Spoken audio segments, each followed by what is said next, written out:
Radio Ática presenta Expertos de Pacotilla. Dirigido por Enrique Calvente, con la colaboración de Álvaro López y Alberto Calvente. Buenas noches y bienvenidos otra noche más a Expertos de Pacotilla. Son las 9 de la noche y esta noche hemos adelantado el programa porque tenemos una pedazo de entrevista de una persona lacra de paso, porque vais a flipar todos los que estáis al otro lado. Primero presento a mis colaboradores. Alberto, buenas noches. Hola, buenas noches a todos. Al otro lado Álvaro, ¿qué tal? Buenas noches, Álvaro. Saludos, muy buenas noches. Y como os decía, una pedazo de entrevista. Hoy tenemos a Javier Ávila Navas, antiguo exdelincuente, bueno, nos contará él, actual escritor, en 2014 con Un resquicio para levantarse, en 2019-2020 y después de la cárcel, ¿qué? Y lo tenemos aquí a nuestro lado y lo primero que voy a hacer es saludarle. Buenas noches, Javier. Buenas noches, muchas gracias por vuestro interés. Quiero hacer un apunte. El delincuente, no sé lo que es el delincuente. Delito, no sé quién lo determina. Solamente apuntar eso. Vale, tendremos tiempo para hablarlo y que nos expliques ese apunte. Perfecto. Bueno, lo primero que quiero preguntarte, Javier, es ¿qué tal? ¿Cómo estás viviendo todo esto? ¿Cómo estás viviendo el estar en casa? El estar encerrado otra vez y sin tener culpa, quizás. A ver, estar encerrado, yo creo que a todos nos va a dañar, o nos ha dañado ya de manera irreversible. En el momento que cualquier bestia rompe los ritmos vitales de un ser humano, ya sea un niño o un adulto, eso que llaman privación de libertad no es solamente la privación de libertad, no implica tantas privaciones de tantos derechos humanos inherentes al ser humano que no lo pensamos hasta que no nos vemos en situación. Entonces, bueno, es una gran putada que estas bestias, por el jodido capitalismo no se hayan metido presos sin más, sin acusación previa y dándonos directrices porque les da la gana y haciendo lo que ellos quieren. Y bueno, es el conglomerado de instituciones. Yo te puedo hablar con más propiedad, si se puede decir así, de la institución carcelaria, pero todas las instituciones de todos los estados nos venden un discurso que luego nada tiene que ver con lo que nos dicen perseguir. Persiguen todo lo contrario a lo que nos dicen, sobre todo cuando somos pobres o somos rebeldes. Nos rebelamos a lo que consideramos injusto para nosotros y para los demás, evidentemente. O sea que entiendo, Javier, que comparas también como una privación de libertad obligatoria a esto que nos está pasando, ¿no? Casi podría ser comparable a que te metan en la cárcel, porque al final podemos considerar que en ninguno de los momentos deberían privarnos de la libertad, ¿verdad?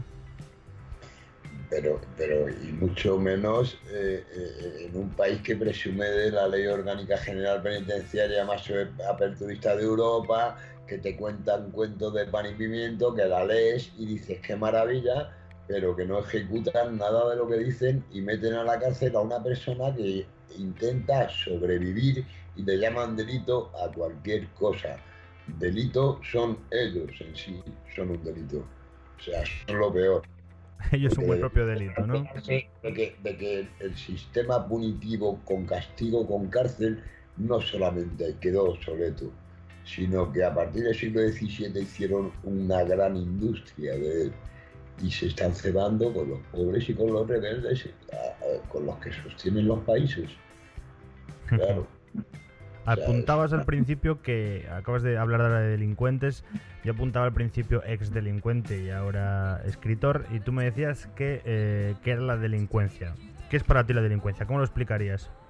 Es un término inventado por los poderosos para poder criminalizar a los pobres y rebeldes, así de sencillo. Como una manera de controlar, ¿no? Claro, como tantas otras, como los más media, como todas las herramientas son la prepotencia. Ellos tienen todas las herramientas para reprimirnos, manipularnos y estar influenciando constantemente en nosotros. Manejarnos a su antojo. A su antojo de manejar. ¿Te sientes entonces manejado por el Estado, ¿no? O por esta sociedad, de alguna manera. Absolutamente, hombre. Quien no vea que es una sociedad que está influyendo, te está incitando al consumo, te está contando cuentos de pan y pimiento, no dicen una verdad ni equivocándose, ¿cómo no vas a sentirte mal? Lógicamente, ¿no? Yo creo que cualquier ser humano que perciba algo que está claro, que tampoco es tan difícil ver cómo manejan sus herramientas monstruosas para jodernos la vida. Yo creo que es una cosa muy evidente.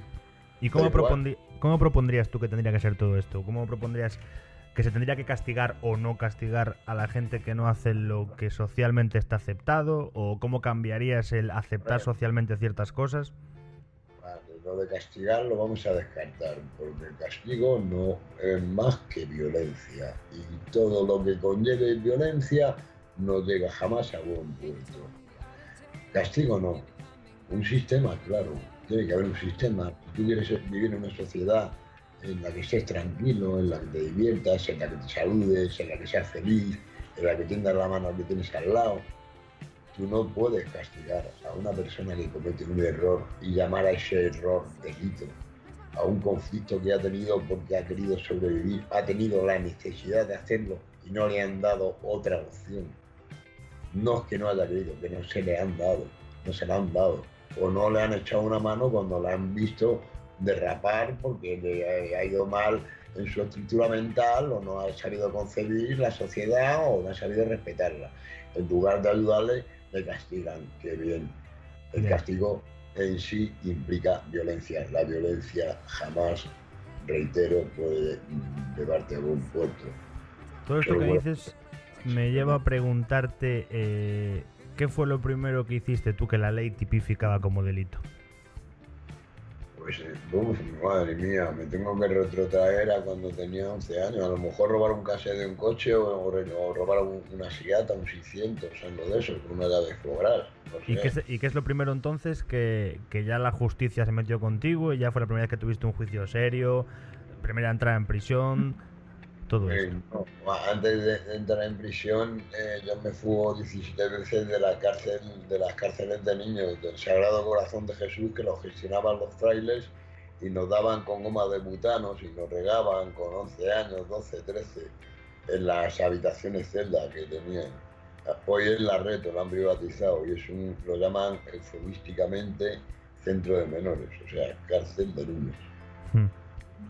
De ahí me fugué 17 veces y cuando cumplí los 18 años, a los 20 días, me metió preso la mafia policial, los mismos que hicieron desaparecer al Nani, utilizaron a varios atracadores, entre ellos el hermano de Pérez Reverte, era un inspector del grupo primero, y hay una película, se llama Matar al Nani, y bueno, fueron los que utilizaban a los atracadores de joyerías, cuando robaban las joyas les asesinaban, asesinaron al Corroto, asesinaron al Vilariño, y el 20 de noviembre del 83, creo, hicieron desaparecer al Nani porque no conseguían 30 kilos de oro que se habían llevado.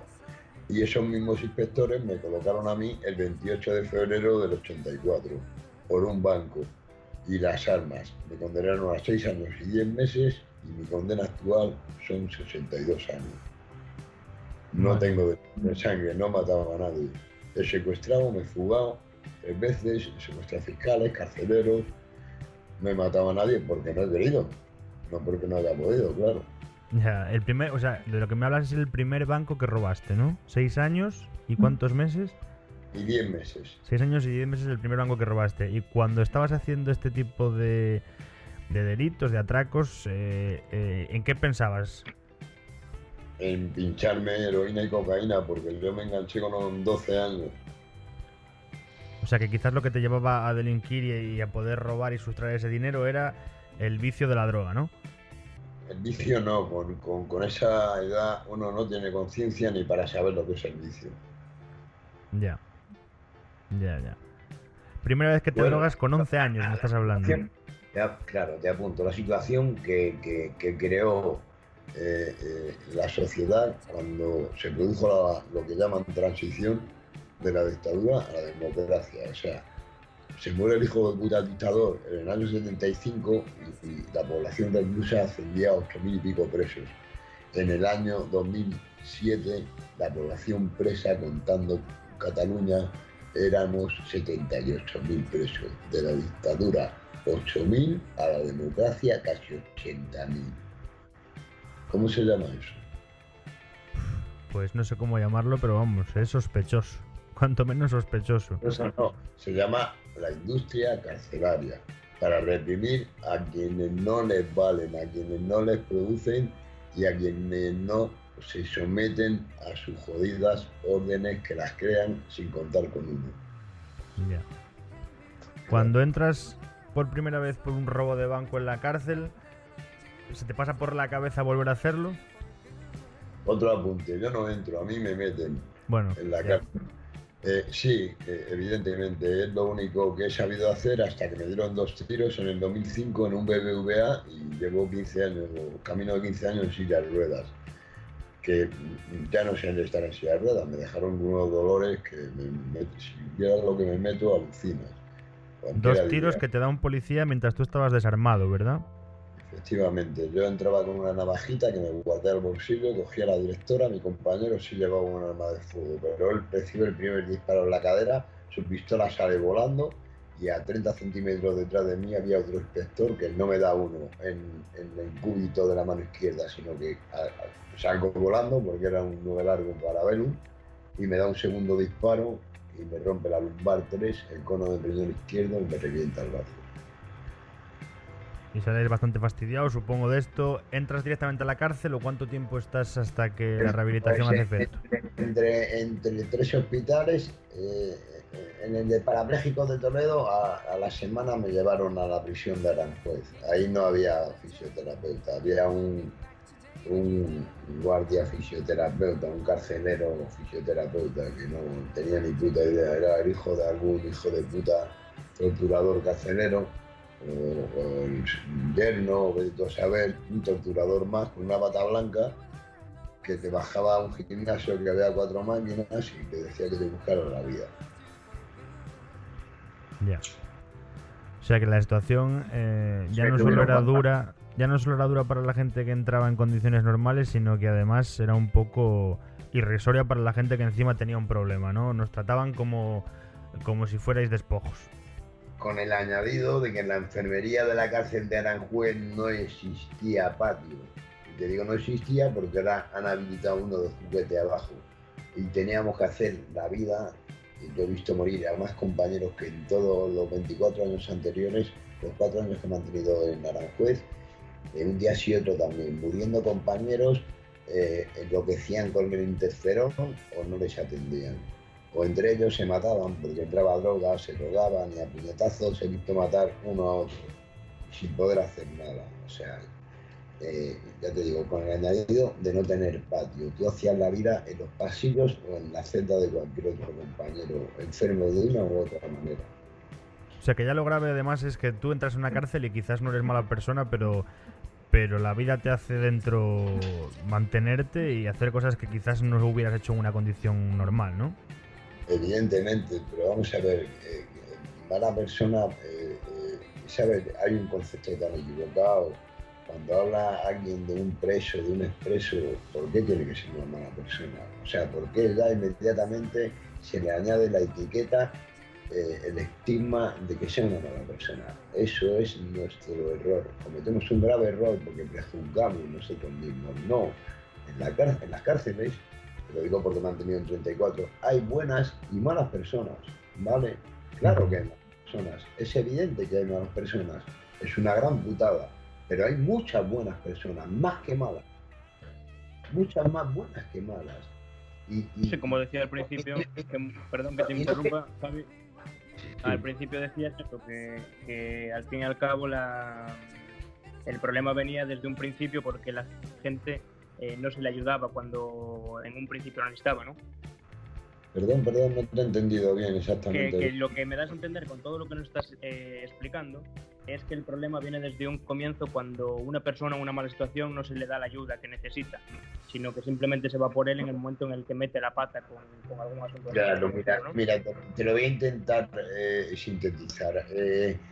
A ti te meten preso, tú tienes un conflicto con un carcelero, te abre un expediente sancionador y desde el año 85 que se instaura la figura de juez de vigilancia penitenciaria, que se supone que tiene que defender la garantía, o sea, tiene que ser el garante de los presos por si tenemos una queja. Normalmente, desde ese año, desde el 85, los jueces están en connivencia con todas las direcciones de todas las cárceles. Y no vale que yo interponga un recurso porque lo van a resolver favorablemente a favor de la prisión, no a favor del preso, ¿me entiendes? Claro. Obviamente. No tener Entonces, tampoco apoyo no ninguno. es que vamos a ver, el sistema carcelario no es una gran mentira. Ni no rehabilita ni edificio, ni reinserta, ni se lo propone, ni existen los equipos técnicos y de tratamiento que dicen que hacen seguimientos individualizados. Es una gran mentira. A lo mejor cada 4 meses te ven una trabajadora social o un educador que no te ha visto en su puta vida, porque vas a pasar por junta a ver si te sacan de celda o a ver si te dan un permiso. Y ese es el equipo ese es el seguimiento que te hacen, que no te conocen de nada. Esa es la realidad carcelaria. Piscina en la cárcel, claro, te da tiempo a meter el pie. Metes el pie y te tienes que volver al módulo. Antes eran galerías, ahora las estructuras modulares ya existen departamentos que ahora se llaman FIES. Empezaron llamándolos García Valdés en el año 78 con la COPEL, para reprimir a los chavales de COPEL que se cortaban las venas en los juicios, en las cárceles, para reivindicar la amnistía, que habían sido amnistiados los presos políticos, que todos somos presos políticos. Entonces, García Valdés instaura el régimen de observación de conducta en el año 78, mediante circular, en junio del 78. En el 79, el director general es el que hace el borrador de la Ley Orgánica General Penitenciaria, que entra en vigor en el 79, y ya recoge el régimen cerrado. Y van escondiendo en el régimen cerrado lo que luego vienen a llamar, en lugar de régimen de observación de conducta, RE, régimen especial. Y hoy en día se llama FIE, Fichero de Interno de Especial Seguimiento Control Directo. Pero es lo mismo, es exactamente lo mismo, la cárcel dentro de la cárcel. Mira cómo reprima a tus compañeros por quejarse. Ya, o sea que además daban ejemplo con el daño que le hacían a vuestros compañeros. Encima, hazlo tú que voy a por ti también. A nosotros, claro, con el daño que nos hacían a nosotros, hombre, con un mono esposado, con una chancla, no existía Guantánamo, en Herrera de la Mancha, 2 guardias civiles y 2 carceleros con escudos, con cascos, con barras de hierro en la mano, te sacaban 10 minutos al patio. Si decías buenos días al compañero o sobrepasabas una raya que había, porque era una planta baja, te cogían, te apalizaban, te desnudaban, te esposaban en la celda, te metían y te esposaban de manera premeditadamente incómoda un mínimo de 24 horas, sin darte de comer, cagándote encima.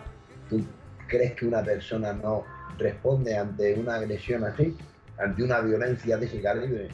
Pues claro. Que no es justo que yo le secuestre, que no es lo más normal, que no es una reacción humana. ¿A qué llamamos reacción humana entonces? Ya, quizás. Yo les he matado, yo les he tenido en mis manos, les he podido matar, les he podido humillar. Sí, es verdad, he utilizado la violencia con un cuchillo para retenerlos, pero en el momento que les he retenido he dejado de amenazarles, ni les he maltratado, al contrario. Esa es la diferencia, que nosotros sabemos llorar y reír y ellos saben dañar. Un abuso de poder en toda regla, entonces. Sí, como creo que casi todas las instituciones. Creo, porque no lo sé. Ya. Hay una frase que me ha quedado muy, muy grabada, la que has dicho, que es que todos somos presos políticos. Sí, efectivamente. De una política fascista y capitalista que se lucra con la industria carcelera. Claro, todos. Y luego estamos en las cárceles, se clasifican en primero, segundo y tercer grado, pero luego aquí, no en esta situación actual, en la anterior, estábamos en 4º grado. Bajo la escopeta del poder, tienes que ser buen ciudadano, trabajador, comportarte bien, no saltarte las normas, las reglas, las leyes, o si no te encarcelamos y te tenemos intimidado. Es otra cárcel más. Ahora nos la han agravado, ahora ya no te dejan salir ni de tu casa, si es que la tienes. Ya. Han hecho de tu casa la propia cárcel, la cárcel de barrotes de oro. Claro, es lo que pretenden. Ya por eso están fomentando el trabajo telemático y todas esas cosas. Y lo tienen bien pensado los hijos de la gran puta. Con todo el respeto a las mujeres, hijos de la gran... Es un puto también. En fin. Bueno, vamos a cambiar un poco de tema, Javi. Hay una cosa Sí, que me hace especial interés preguntarte, y es, ¿sabes cuántos bancos has atracado? Uy, qué pregunta me has hecho, tío. No tengo ni puñetera idea, yo qué sé. Es que eso, No me sé. hacía mucha ilusión preguntarte eso porque dije, ¿podrán ser tantos como para que ni se acuerde? Pues es que no me acuerdo, yo qué sé, 60. Pues te has respondido ya solo. Perfecto, 60. 60 más o menos, como mínimo, ¿no? Es que no lo sé, de verdad. Y muchos varias veces, algunos de ellos en repetidas ocasiones, entonces, para contar eso, tienes que llevar una calculadora, no, la Ya. verdad que nunca se me ocurre. A mí me sorprende la memoria que tiene también para contar tanto detalle tan específico. en Hombre, realidad. tiene que darse grabado eso, ¿no? No, Sobre todo las fechas. Las fechas exactas es una cosa difícil de recordar. Mira, el libro, en el primero, que es un resquicio para levantarse, el segundo es y después de la cárcel qué, pero en el primero te pongo fechas, horas, detalles, olores, sabores. O sea, ahí yo creo que en ese libro me volqué y hasta que no lo conseguí me costó mucho, la verdad. Es un libro muy interesante que aunque ya lo publicaste en 2014, creo recordar. Sí, pero está por todo el mundo, y traducido. Ya, y pero nueva es una cosa que edición en quiero España. animarle a la gente a leer porque yo lo he leído y me parece un libro súper interesante, la verdad. Es lo que tú dices, una historia contada con el detalle más mínimo que a todo el mundo se le escaparía, que yo entiendo que es porque has vivido una cosa tan fuerte que al final te queda tan grabada que puedes recordar ese mínimo detalle, ¿no? Que no quiero que se repita con nadie. ¿Perdón? Que no quiero que se repita con nadie lo que he vivido yo y mis compañeros. Ya, normal. Normal, es una situación normal. ¿Y qué te lleva a escribir, Javi? ¿Por qué esa faceta de escritor? Eso, otro apunte. A ver, escritores somos todos. Yo no soy escritor. A ver, es verdad que en los 28 años efectivos de cárcel siempre me ha gustado leer muchísimo y escribir muchísimo y hacer los recursos a mis compañeros, tanto para solicitarles libertades, a Supremo, para refundiciones, a juzgado de vigilancia, a juzgado de guardia. No sé, pues es una querencia. Yo no tenía ni el graduado escolar y me acuerdo que estando haciendo U me propusieron hacer psicología, que la hice por la UPV, por cierto, y luego saqué por la UNED ya aquí en Navalcarnero educación social, y cuando eran 3 años, ahora son 4 me parece, que es una tontería, vamos, ¿no? Yo no lo aconsejo a nadie. Y luego derecho no me dejaron porque estaba en silla de ruedas y como me dieron los libros no se los devolví. Y yo quería pues empaparme un poquito más de derecho penal, que de derecho penitenciario llevaba toda la vida haciendo recursos y más o menos me manejo. Entonces, bueno, intenté no perder el tiempo, pero escritor como tal, bueno, está bien escribir porque uno comparte lo que siente con los demás y si puede hacer algo bien, puede repercutir para bien en los demás, pues mira, genial. Una pregunta, ¿qué es más fácil para ti? ¿Atracar un banco o escribir? Hoy en día, escribir. En Hoy en una día silla de escribir, ¿no? ruedas, aunque le ponga un par de motores de 2 Wallman, seguro que me cojo. Pero vamos, el día en el que estabas activo y atracabas bancos, te llegan a decir de escribir, hubieras dicho, no, mira, lo mío es esto y sigo aquí, ¿no? No, mira, hay una comparación que yo creo que la apunto en el libro, en el primero, y me preguntan, ¿qué te producía más satisfacción? ¿Un chute de heroína o atracar un banco? Y yo decía, pues creo que más o menos, casi que más atracar un banco. Más o menos iguales e incluso mejor atracar el banco, ¿no? Sí, la verdad es que sí, porque yo no estoy robando a nadie. Yo estoy quitando a los ladrones lo que están robando a lo que es de todo. O sea, se lo estoy quitando donde lo tienen guardado, bajo cajas fuertes y esas cosas, sin medidas de seguridad. Entonces, yo no voy con la intención, es verdad que he ido armado a muchos bancos y que he tenido tiroteo. No he dado a nadie, menos mal. Sí, porque si no te hubieran arruinado la vida aún más todavía. No, me lo hubiera arruinado yo mismo, porque no hubiese podido vivir con ese rollo. Yo no sé cómo puede vivir alguien que mata a alguien, pero bueno, cada persona somos un mundo. Tiene que ser complicado, sí. Me he ido del hilo, no sé qué estaba diciendo. Estabas hablándonos de que habías respondido una pregunta que ¿qué te gustaba más? Si meterte un chute de heroína o atracar un banco. Bueno, cuando se daban mis condiciones físicas y sociales, digámoslo así, atracar un banco. Sí. ¿Y recuerdas cuál es el banco del que más dinero te llevaste? Pues exactamente no sé, pero a lo máximo que he tocado yo, que nos hemos llevado 190, pues echa la cuenta, entre tres. 190 millones de pesetas estamos hablando. No, 190 euros. Hoy en día no te lleva 50.000 euros, 100.000, si tienes suerte que vaya, ¿no? Antes de 150 a 300.000 euros te llevaba. Pero ahora ya, en el que me dieron los 2 tiros se quedaron 251.000 euros.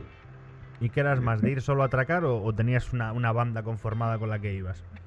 Bueno, banda como tal en mi barrio, que en realidad yo nací en el barrio del Lucero, en el Paseo Extremadura, pero con 7 años, familia numerosa, 3 hermanos y 3 hermanas, yo el quinto.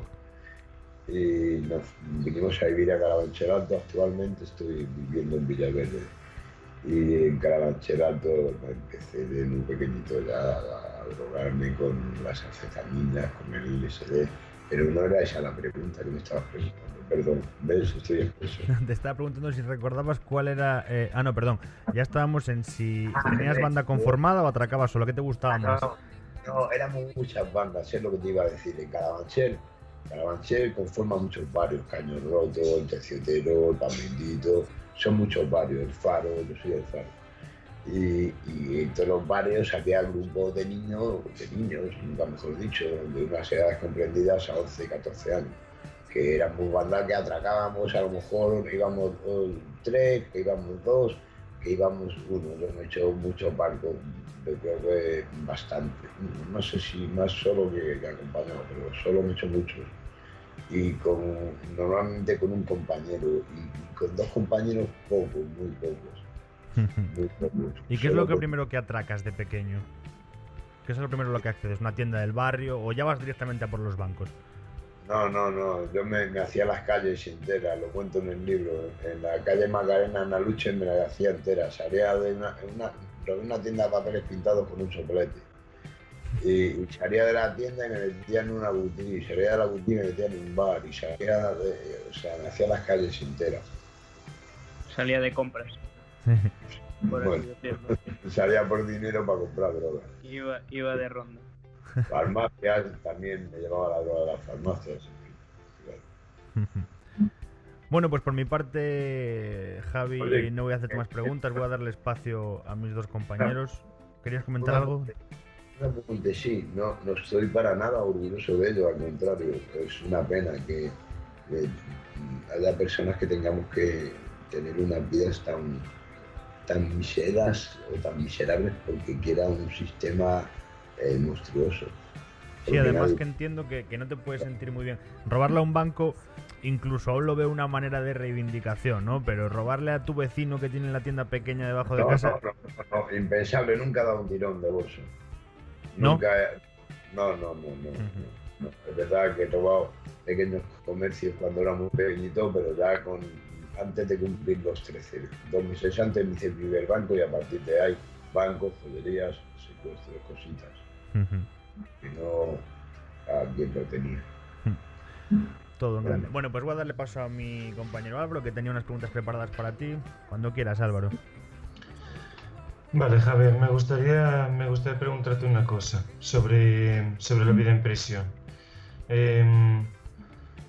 ¿Ha habido alguien allí dentro a quien pudieras considerar como un hermano? ¿Alguien que ha estado a tu lado cuando lo necesitaste? En algunos de los momentos tan duros que has vivido entre esas 4 paredes.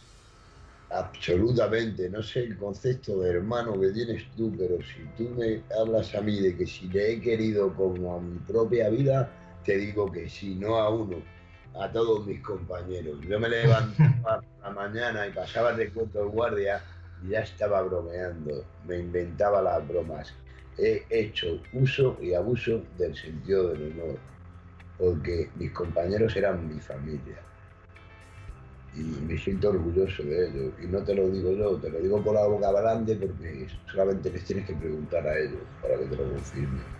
Es una gran familia, no nos quedaba otra, evidentemente, que vivir juntos aquella pesadilla. Así que bueno, habría que ayudarse unos a otros. Sí, sí, piel con piel. Si pegaban a uno, pegaban a todos, claro que sí. Si gaseaban a uno, gaseaban a todos, claro que sí. Hoy, desgraciadamente, ya no es así. Es una pena. Pero bueno, yo lo que he vivido ha sido eso y de eso sí estoy orgulloso. Y que vivíamos en comuna, que éramos 8 en un módulo RE, luego FIES, y si cobrábamos 3, se dividía a partes iguales para café, para sello, para tabaco, para lo que llegara. Y estoy orgulloso de ello. Lo hice en Badajoz y lo hice en Jaén. Bueno, lo hicimos, me propuse nada más. Ahora otra cosa que me gustaría preguntarte. Estando allí dentro de la clase, o sea, de la cárcel, ¿pensabas muchas veces en lo primero que harías según salieras de allí? Sí, sí, echaba mucho de menos, va a parecer como excéntrico, como raro.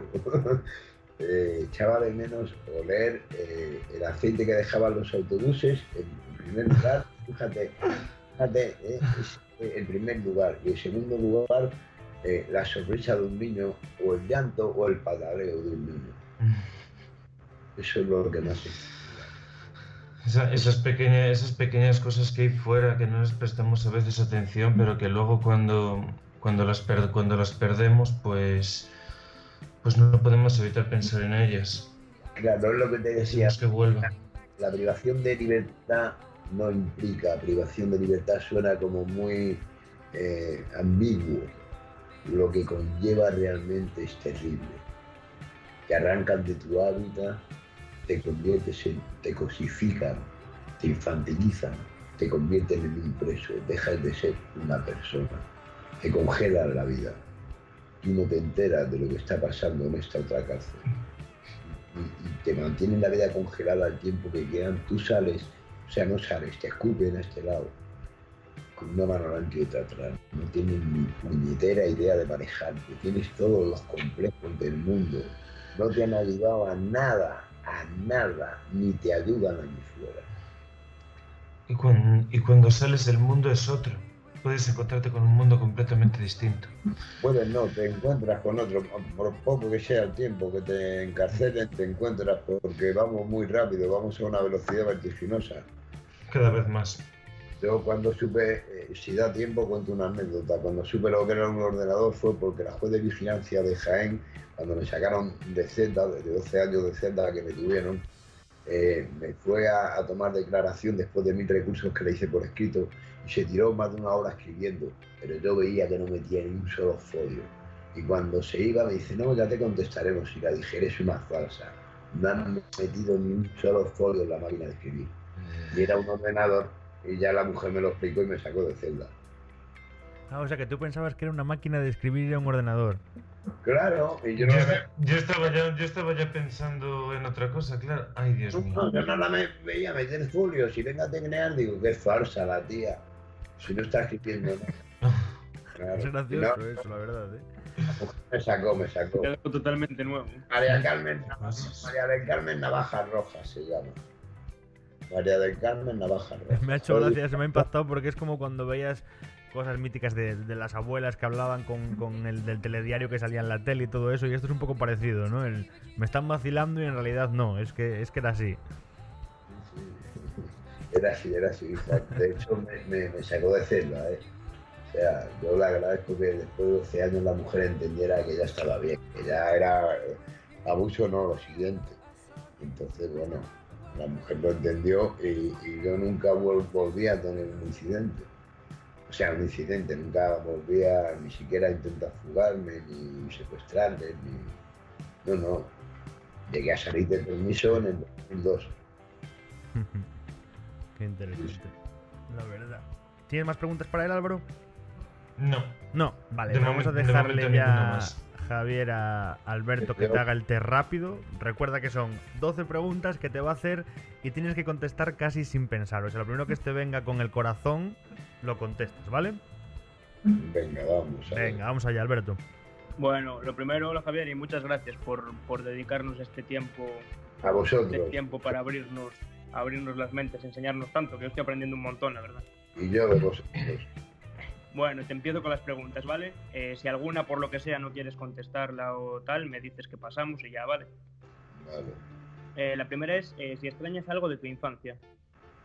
De mi infancia, sí, jugar a las canicas, jugar a las chapas, jugar al escondite, jugar a la lima, abrazarme con mis amiguitos, tener confianza en las casas y estar las puertas abiertas y pasar a casa de cualquier vecino sin ningún problema. Sí, extraño muchas cosas muy bonitas, que nos ayudábamos, nos dábamos sal, los vecinos, nos queríamos. Extraño el amor. Muy bien. La segunda sería, ¿qué querías ser de pequeño? Cuando eras pequeño, ¿con qué soñabas al ser mayor? ¿Qué oficio querías tener? Buena persona. Querías ser Es un buena buen persona. oficio ese.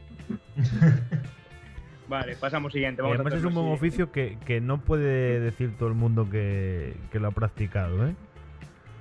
Bueno, yo lo siento, pero yo creo que no hay nada más hermoso.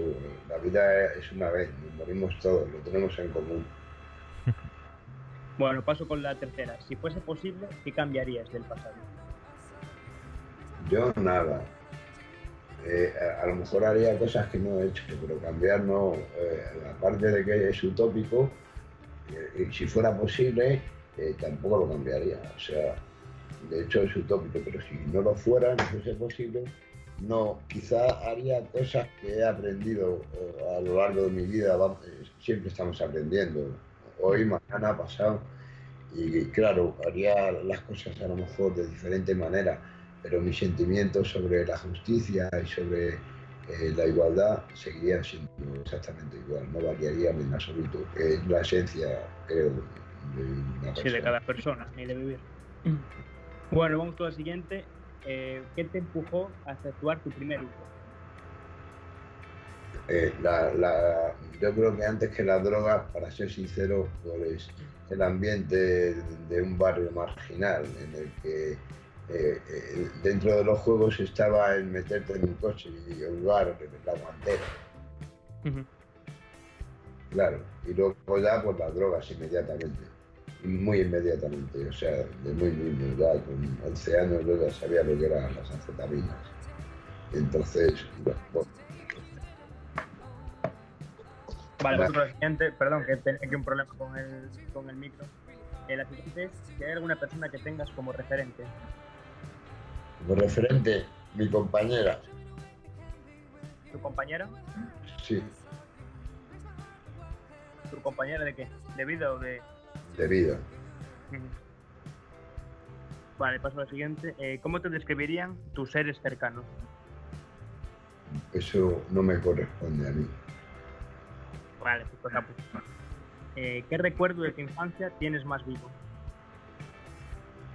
Tocar los platillos con mi padre, que en paz descanse, que tocaba el saxofón. Sí, escuché una entrevista que era músico, tu padre. Sí, ¿Tú nunca te gustó ningún instrumento ni nada? no me dio por ahí. Qué mala suerte, cachi nomás. Vale, ¿cómo te gustaría ser recordado? Como soy, con mis defectos, y si tengo alguna virtud y se quiere recordar, pues también. Perfecto. ¿Qué significa para ti la libertad? Uy, es que Un poco de forma más abstracta. es un término muy abstracto, muy ambiguo y muy, no sé cómo definirlo, porque la libertad existe, es que tampoco estoy seguro. La libertad es que uno no, o sea, haga lo que siente desde que nace. No lo sé, no sabría expresarlo. O si se conforma un modelo social que respete profundamente lo que haga cada persona porque lo sienta, siempre y cuando no haga ningún mal a nadie ¿Por qué Al fin y no? al cabo, ser tú mismo, ¿no? Efectivamente, claro, que todos somos iguales, pero todos somos diferentes, pero no nos dejan, nos quieren a todos igual y numerados.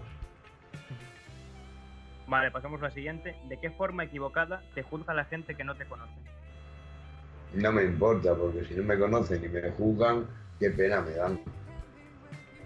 Es una gran respuesta esa, también te lo voy a decir. Y luego opinar. Vale, en esta te dejamos que nos expliques más lo que tú piensas, que es que en una entrevista, ¿hay alguna pregunta que te gustaría que te hiciesen? Pues no, hombre, te puedo decir que mi sueño sería que se diera la vuelta a esta sociedad, que los niños fueran niños, los adultos también, que fuésemos por la calle y sonriésemos, que no fuésemos unos amargados, que nos saludásemos, esas cosas. Tengo sueños. Vamos, que toda la vida la has dedicado a intentar que haya un cambio en la sociedad y en la forma de... Pero porque vivimos en una sociedad muy manipulada y muy manipulosa. Entonces, ahí empiezan a coartar la libertad. Ya desde que nacemos pedagógicamente nos imponen unos estudios concretos que los han estudiado, valga la redundancia, ellos meticulosamente, para que aprendamos lo que ellos quieren y como ellos quieren y de la manera que les da la gana, para luego poder influir en sus estructuras políticas, sociales, etcétera, etcétera. Todo parece falso, ¿verdad? Todo parece falso y preparado hoy en día. No es que lo parezca, no es que lo parezca. Vamos a ver, mira, a mí hace poco me invitó Manuela Carmena y a mi compañera a desayunar antes de que los fascistas la echaran del ayuntamiento. Y yo a esa mujer la conozco porque fue la única juez de vigilancia, como él mencionó antes. Esa figura se instaura en el 85, yo en el 87 la conocí. Esa mujer se ha presentado a los pies de mi cama a consolarme y ha escarcelado a los presos con enfermedades incurables y a las personas octogenarias en el primer recurso que ha recibido. Se ha comportado como un ser humano, ¿sabes? Entonces, yo siempre digo, hay carceleros malos y peores. Seguramente que no los haya malos, que haya buena gente y sean tan burros que estén ahí, no burros, es que no les den otra opción y lo mismo, en lugar de irse a robar, un banco se meten de carcelero para dar de comer a sus hijos. Entonces, no juzgar, como no me gusta que me juzguen ni que me prejuzguen, tampoco me gusta hacerlo. Y meter a todo el mundo en el mismo saco, ese error lo cometemos un día detrás de otro. Entonces el problema principal que tenemos es que no hay apoyo para la gente que está pasando una mala situación o necesita ayuda de cualquier tipo, sino que se le limita y se le juzga directamente sin apoyarle, ¿no? A ver, voy a recurrir a los tecnicismos de estos mierdas. Esto que llaman justicia social, ¿sí? Lo denominan así, ¿no? Justicia social. ¿Tú lo conoces en la práctica? No, en la práctica casi nada de lo que nos venden es realidad. Mira, ¿tenemos cubiertas nuestras necesidades más básicas universalmente? Tampoco. ¿Comida, empleo, techo? No, pues entonces que no me vengan con ninguna política, porque hay suficiente para todo el mundo. Cuando tengan cubiertas las necesidades universales mundiales, que me vengan con políticas sociales que se puedan desarrollar y que no sean teoría, que se lleven a la práctica. Mientras tanto, no me voy a creer sus mentiras. No, estoy en mi derecho. El día que vea que se hace efectivo, diré, os creo y os aplaudo. Pero mientras tanto, soy otro manipulado más. Vamos con la última pregunta de esta lista, y es si tienes alguna anécdota que te haya marcado en tu vida, que recuerdes continuamente. Sí, que una vez me caí del furgón de la Guardia Civil y en Madrid, en la calle Serrano, y cuando me cogieron en Torrevieja, en la zona de Alicante de Levante, la juez me acusó de haberme fugado del furgón de la Guardia Civil y le dije, qué barbaridad, señoría, digo que me iba a fugar. Yo toqué el timbre que hay en la jaula para salir a hacer un pis a otra jaula que hay con un baño, y al salir caí en el pasillo, caí hacia abajo, dando fuertemente con mi pavimento en el suelo, llamé benemérita, espéreme, y como no pararon, cogí un taxi y me fui a mi casa. O sea, que encima aprovecharon de un accidente para intentar enculparte más, ¿o qué? No, es que es una realidad que me fugué, pero no lo reconocí. Cuando la jueza me acusa de fugarme del furgón, yo le digo que no, que yo salí a hacer un pis, que me caí. Pero no coló esa, ¿o qué? Que me caí porque el pasillo estaba muy deteriorado, el furgón de la Guardia Civil, y en la calle Serrano me caí. Y yo llamé, benemérita, espérenme. Y como no paró el furgón, cogí un taxi y me fui a mi casa, pero que yo no me fugué. ¿Y se lo creyó la jueza eso? Seguramente que no, pero lo tuvo que anotar en la diligencia, claro. Y luego en el juicio fue un cachondeo. Bueno, ¿pero qué edad tenías cuando pasó eso? Pues esa fue la última fuga el 30 de marzo del 90. Y tengo 54, acabo de cumplir el 8 de febrero. Pues tendría 24, no, más, 24 tenía, sí, por ahí, más o menos. ¿Y tienes alguna otra más anécdota graciosa que contarnos, algún momento divertido que hayas tenido dentro de todo ese caos? Bueno, es que no se me ocurre, he tenido muchos momentos divertidos, por mucho que me hayan tenido castigado. Su castigo no les ha servido de mucho, creo, ¿Qué momento divertido se puedo contar? Hay muchos, pero es que no sé cuál de ellos, te prometo, ahora mismo no sé cuál.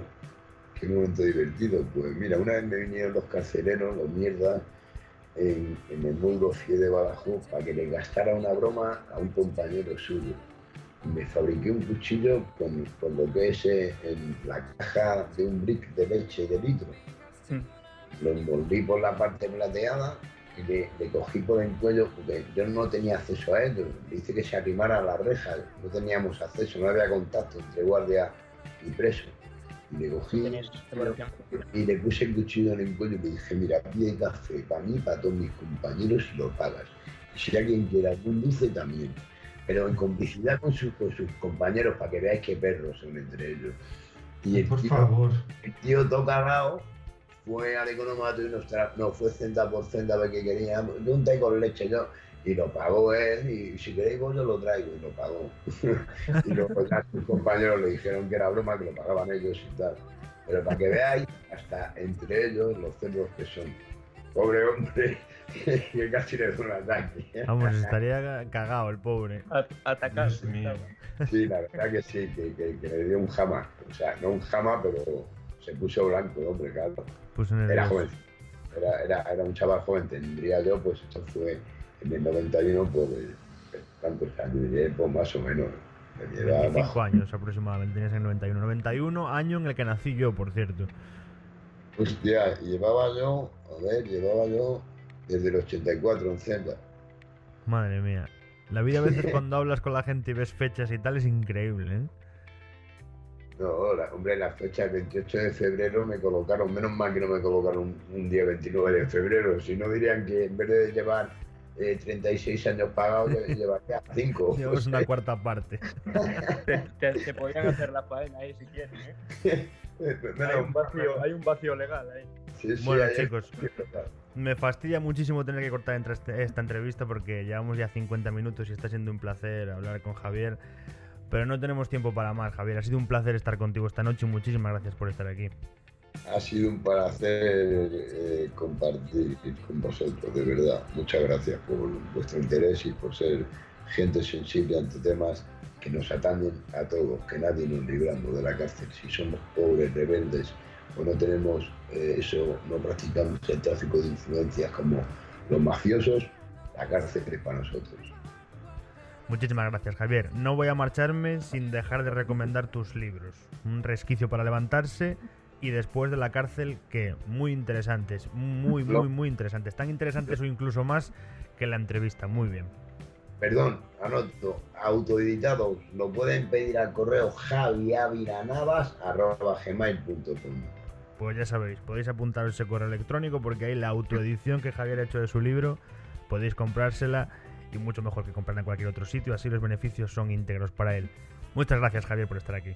A vosotros, buenas tardes, gracias. Buenas chicos. tardes. Muchas gracias, Javier. Hasta luego. Muchas gracias, Javier, por estar aquí. Me despido también de mis compañeros. Alberto, buenas noches. Bueno, buenas noches, chicos, y gracias una noche más. A ti. Buenas noches, Álvaro.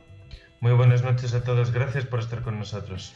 Y nos despedimos y nos damos cuenta de que la vida y la libertad a veces van de la mano y otras veces nos las impiden unir y es una pena. Buenas noches y muchas gracias por escucharnos.